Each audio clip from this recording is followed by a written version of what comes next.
All this monster does is think about himself.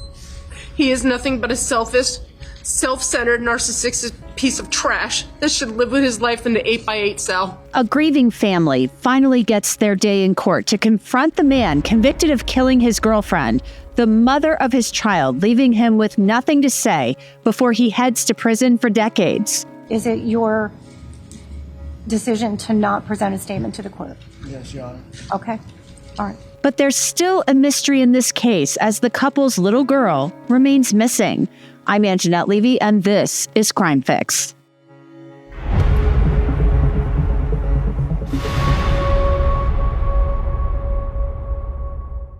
It's been 5 years since Christine Holloway was murdered in the home that she shared with Jose Morales, her boyfriend.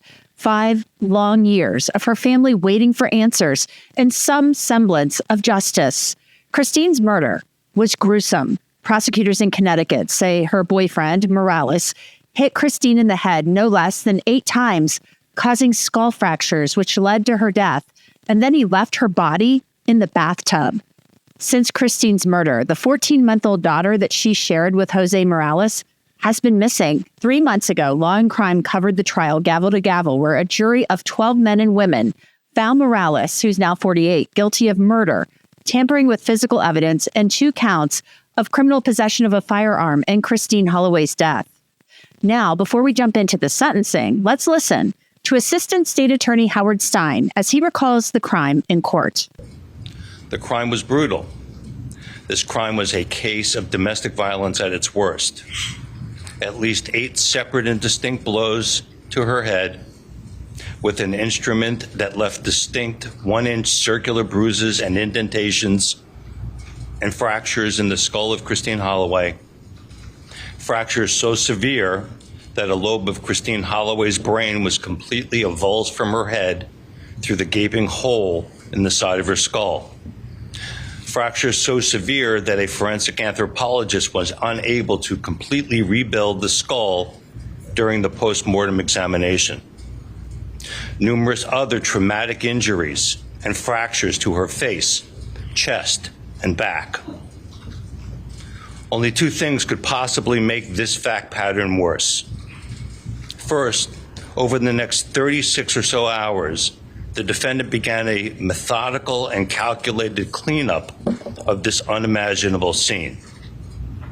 By his own remorseless words, he described covering her head with a cloth so he would not have to look at her each time he stepped over her, not to summon help, but to go out and buy cigarettes or a blunt, or to go on his run to the education bins, or the various other drives he took over those nearly 36 hours.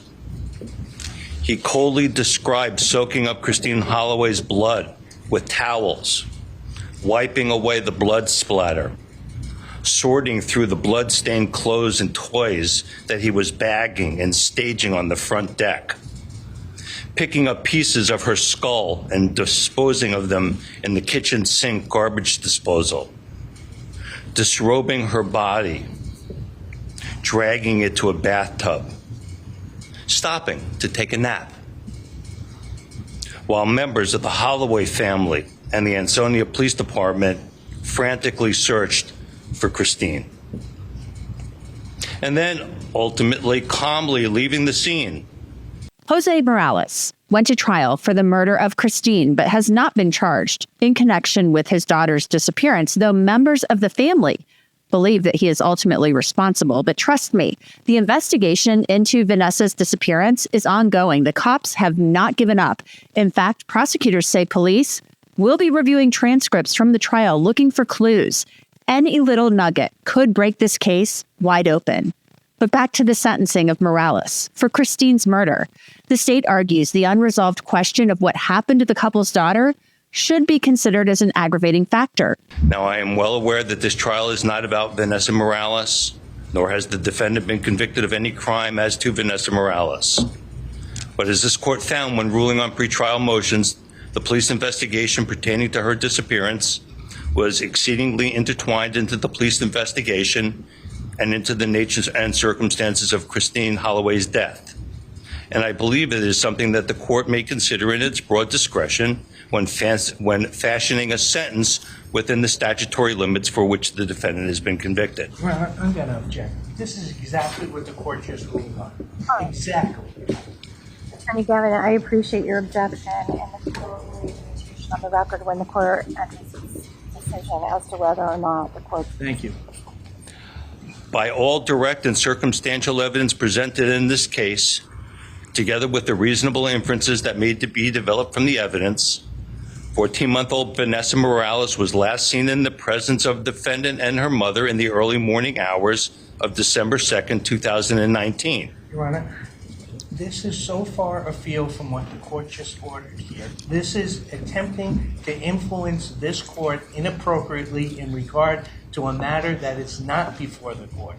And you've instructed the state not to do that, as well as the other witnesses. Attorney Stein, I'm going to bring you back to the court's instructions relative to the interplay. That was with respect to the investigation. I will just note for the record that the court is here to sentence the defendant on the charge of murder and the charge of tampering with evidence.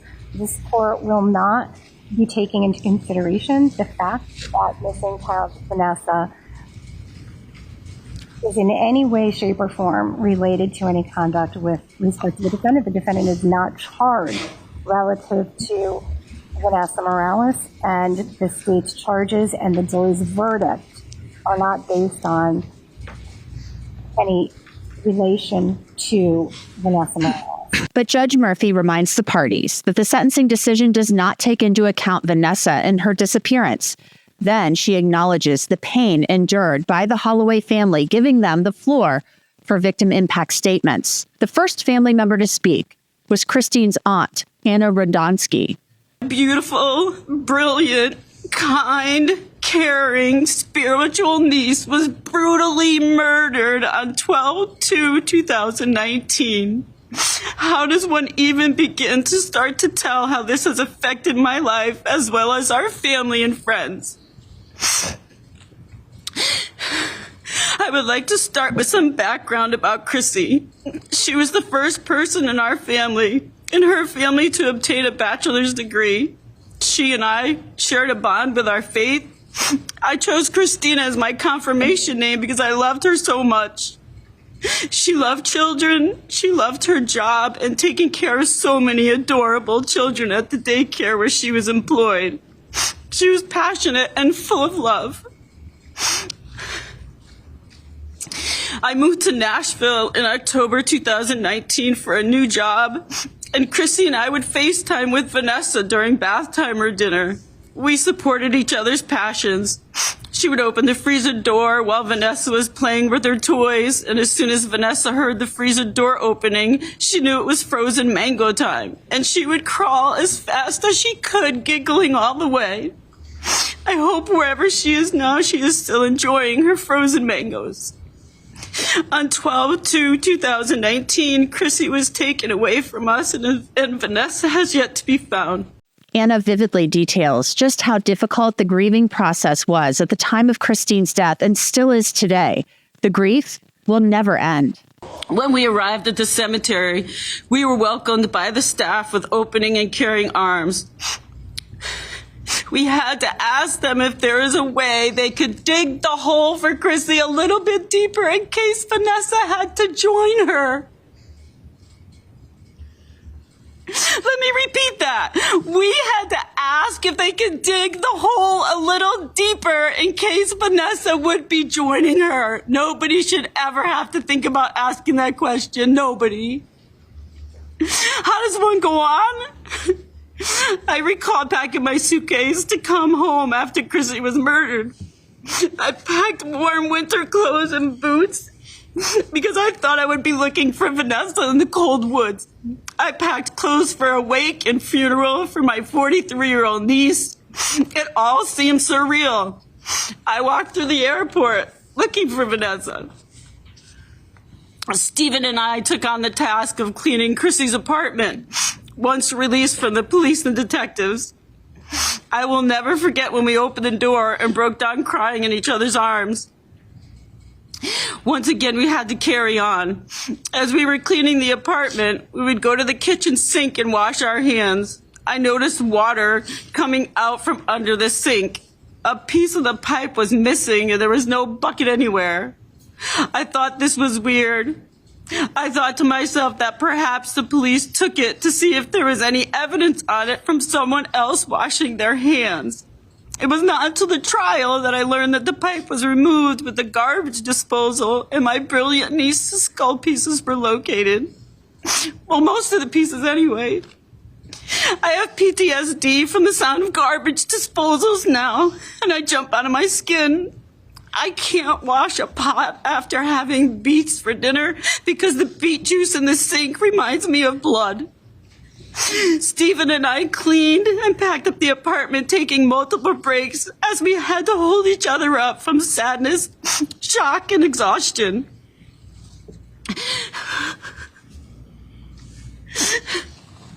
I thought the missing carpet cutout from the investigation was the only part of Chrissy's nightmare. I was advised by my family and friends not to read anything online because of the graphic nature of the situation. I cleaned the bathroom with Stephen, only to find out during the trial for the first time that Chrissy's body was found in the bathroom and the carpet cutout was just the beginning of her torture. Next, Chrissy's brother, Stephen Holloway, addresses the court with a note written by their mother, Deborah. Christine was my oldest child. She was born 10 weeks early, weighing only 3 pounds and 6 ounces. She spent 5 weeks in the NICU, and then I brought her home. As she grew older, she was a role model for her brothers and sisters. She had honors all through school. She was the first in our family to graduate from college. She loved caring for children. She became a teacher in a daycare. Christine loved working with children and always wanted one of her own. When she had Vanessa, I could tell it was the happiest day in her life. It was great to see her so happy. When Christine was ready to go back to work, she took Vanessa with her to daycare center. They were always together and happy. My last happy time I remember was November 28th, 2019. It was the last time we were all together as a family. Then it happened. It was December 2nd, 2019. My life changed completely. I couldn't believe my daughter was dead and my granddaughter was missing. I had to stop going to work and just try to go on to accept what happened. I had many sleepless nights, nightmares, weight gain, anxiety, stressful days, and depression. Some of these I still have today. Then Stephen's fiancée, Jody Jacobellis, boldly addressed Morales directly. Once Chrissy started dating Mr. Morales, we all noticed everything had to be about him, and she stopped going to church because he wanted time spent with him. For the last 5.5 years, my family and I have come to every single court date, and every court date we have witnessed the defendant come out, smile with his face, and say hi to his family members in the gallery. Every time this would happen, it caused more heartache, pain, and anger because we don't have the opportunity anymore to smile, hug, or even talk to Chrissy or Vanessa. On December 2nd, 2019, our whole family's lives changed forever. The panic and fear driving all around over Ansonia, New Haven, trying to find a loved one. Calling all the area hospitals describing your loved one and her daughter because God forbid she was in a car accident and no one knew who they were. When my fiance and I learned the fate of my sister-in-law, we had to go to my mother-in-law and break the news to her. That her oldest daughter was murdered and her 1-year-old daughter was nowhere to be found. No one can imagine our pain and suffering for over the past 5.5 years unless you have lived it yourself. This is a wound we will all have to live with for the rest of our lives. My family and I have missed so many holidays, birthdays, and milestones with Chrissy and Vanessa. No one can give us that time back with them. Now my family and I get to celebrate those holidays and birthdays at Chrissy's gravesite. Every day I think about picking up the phone and calling Chrissy.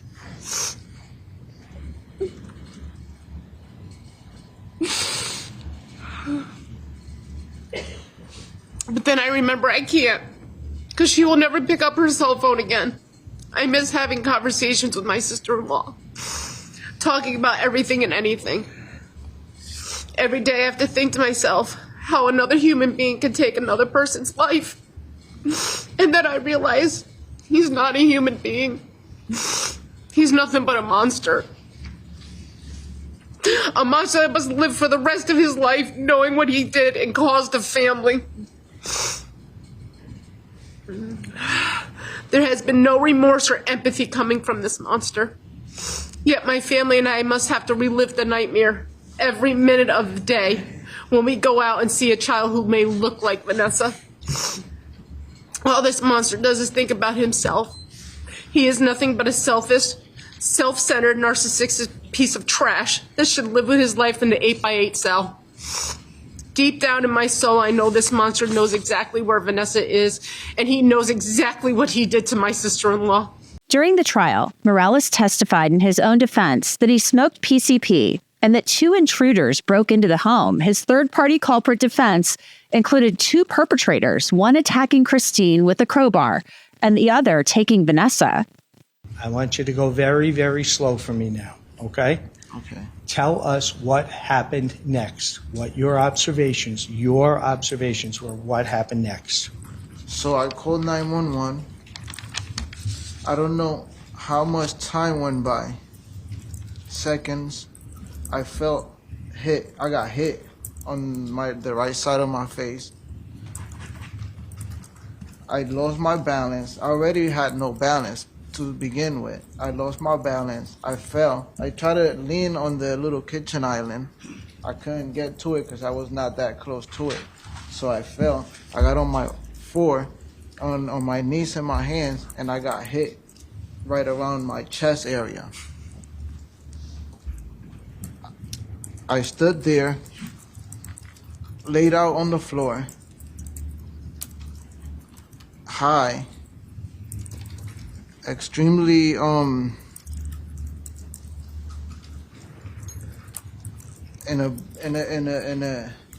a daze from I had just finished smoking a blunt. So at the same time, I'm listening, but I'm on the floor and I can hear that there's a struggle going on in the bed area. There's a fight. I hear screams. At the same time, I hear that somebody leaves the apartment.